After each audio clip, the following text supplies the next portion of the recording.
Now, from 11 Alive, this is Decision 2026, the midterm primary election.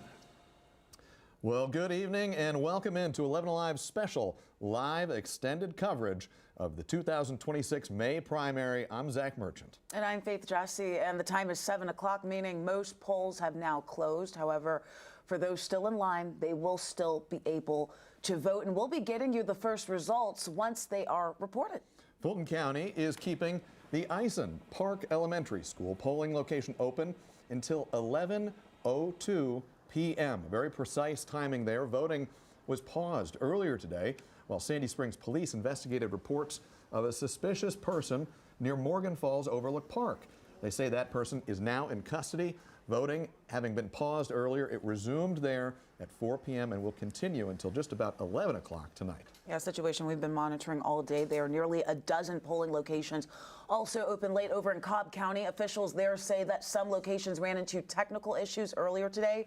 So the county is sending additional equipment to those affected locations to help those voters check in to make sure that they are able to cast their ballots and make their voices heard for the primary day. Some are only open a few extra minutes. That location at Piedmont Road, Church of Christ, that is open the latest. We are hearing that that will close at 8 p.m. tonight. So just some updates for voters there in Cobb County. We have a full line of programming for you. We have crews scattered all across the metro, as well as right here at 11 Alive tonight. We are joined by our Georgia Vote panel of experts, both returning panelists. We have Democratic strategist Fred Hicks, the founder and the president of the Hicks Evaluation Group, which has worked with hundreds of political campaigns for nearly 20 years. We also have Republican strategist Stephen Lawson in the House, who served as a senior communications advisor to House Speaker John Burns. He's also worked for Lieutenant Governor Burt Jones and Congressman Mike Collins. And we have a whole lot to talk about, guys. We are just getting started. 7 o'clock, and we've been talking about it all year, really since the ending of last year. The primaries are coming, the primaries are coming, the primaries are here. So I want to kick things off by just getting your first thoughts of what is going through your mind. And also, please disclose if you're working with any campaigns, just so that our viewers know. Stephen, go ahead with you first. Well, I'm happy to say that I'm not working with any campaigns. That's a former chapter of my life. But yeah, look, I think big for me coming into today, what does the Republican turnout look like today? I think that was a big question mark. Obviously, Democrats had outpaced Republicans heading into today by about 150,000 votes. Are we able to make up that trend as Republicans, and what does that delta look like? But really more than anything, I mean, Faith, I think you hit it. This is a culmination of months of hard work on both sides of the aisle from so many campaigns. Really just want to give a shout out to the poll workers, all of the candidates that put their name on the ballot. Oh, yeah. Many, many, many months. In some cases, some of these candidates have been running for more than a year now. It all comes down to this, a big crowd of field in a lot of these races. It's going to get winnowed down tonight. Fred, are you watching for? Absolutely. You know, and just to piggyback on what Stephen said at the end there, first of all, shout out and kudos to the poll workers and everyone who went out there and really worked today. And also to the candidates. It's not easy to run for office. You know, we both have worked on a number of campaigns over the years, and it's really one of the most difficult things that someone can do, and it taxes you and your family. But that being said, I think, like Stephen said, so we're looking at the difference between the Republican and Democratic turnout overall when this is all said and done.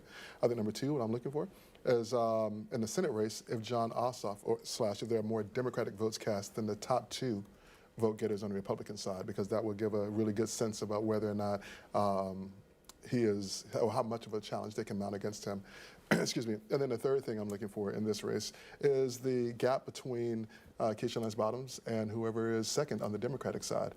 And then if you're looking for an honorary mention, can the governor pull Derek Dooley into the runoff in the Senate race? These are very fascinating questions. And especially on that race, I mean, Governor Brian Kemp, that is his pick. That has been his pick. And in these last couple of weeks, he has really been out there pulling for Derek Dooley, because the polling leading up to tonight, a lot of it had Collins, Carter, Dooley, and then these last, and you guys can, you know, agree or disagree with me, correct me if I'm wrong, Stephen, but it looked like these last couple of weeks coming in, there was a lot more momentum for Derek Dooley coming into this. We're seeing Governor Kemp really getting out there into the community with Derek Dooley as well, and aligning himself a little less with President Trump. He's never said anything bad about him, but he hasn't come out right, such as Carter and Collins, as the MAGA candidate. Yeah, I think that's right. I mean, I think we've talked about on the show for a number of months.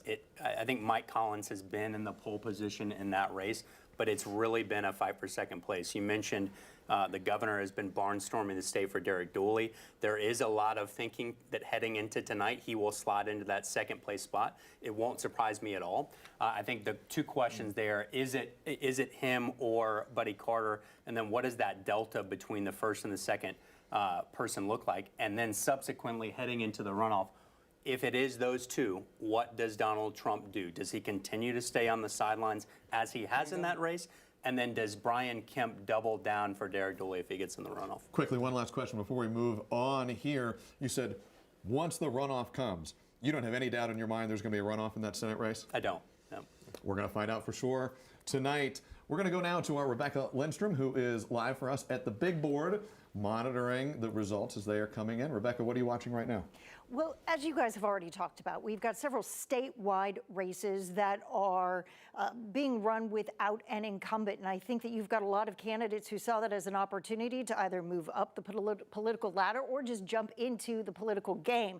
And so what we are going to be watching is, like many folks at home, to see, are any of these candidates able to win the race outright, or are we going to be facing a runoff? And so even if you look at the Democratic primary here for governor, you can see that this is, a pretty hefty field. Even on the Republican side, again, just a number of candidates. And so we here will be able to take a look at the governor's race, the lieutenant governor's race, the Secretary of State's race, as well as what's going to be happening in the Congressional District 13 and Congressional District 14. These of special interest because, again, Congressional District 13, that is where, obviously, Congressman David Scott vacated that seat when he died. And so many, in fact, I believe all of these candidates were on the ballot ready to run against him, but now they are going to be running without that incumbent to be going up against. And then in Congressional District 14, it's telling us it wants to give us some information, but in Congressional District 14, if it'll let us go over there, I think we're getting some misinformation. It's a little confused, but we're going to get that cleared up. But again, this is where Marjorie Taylor Greene, she was the one in that seat, and now we're going to see who is going to be officially carrying over for 2027 moving forward into that seat. So we're going to get an opportunity to see how these candidates are faring, whether they're going to be able to do it outright, or we're going to have a primary, and then we're going to be able to dig into some of those counties and maybe see what's happening there as well for some additional insight. Back to you. All right, Rebecca, thank you so much for giving us a look. Before these numbers are coming out, we will see that board start to populate as these results. We're going to see those early voting numbers populate here soon, and then some more numbers as the precincts report. Rebecca, thank you so much.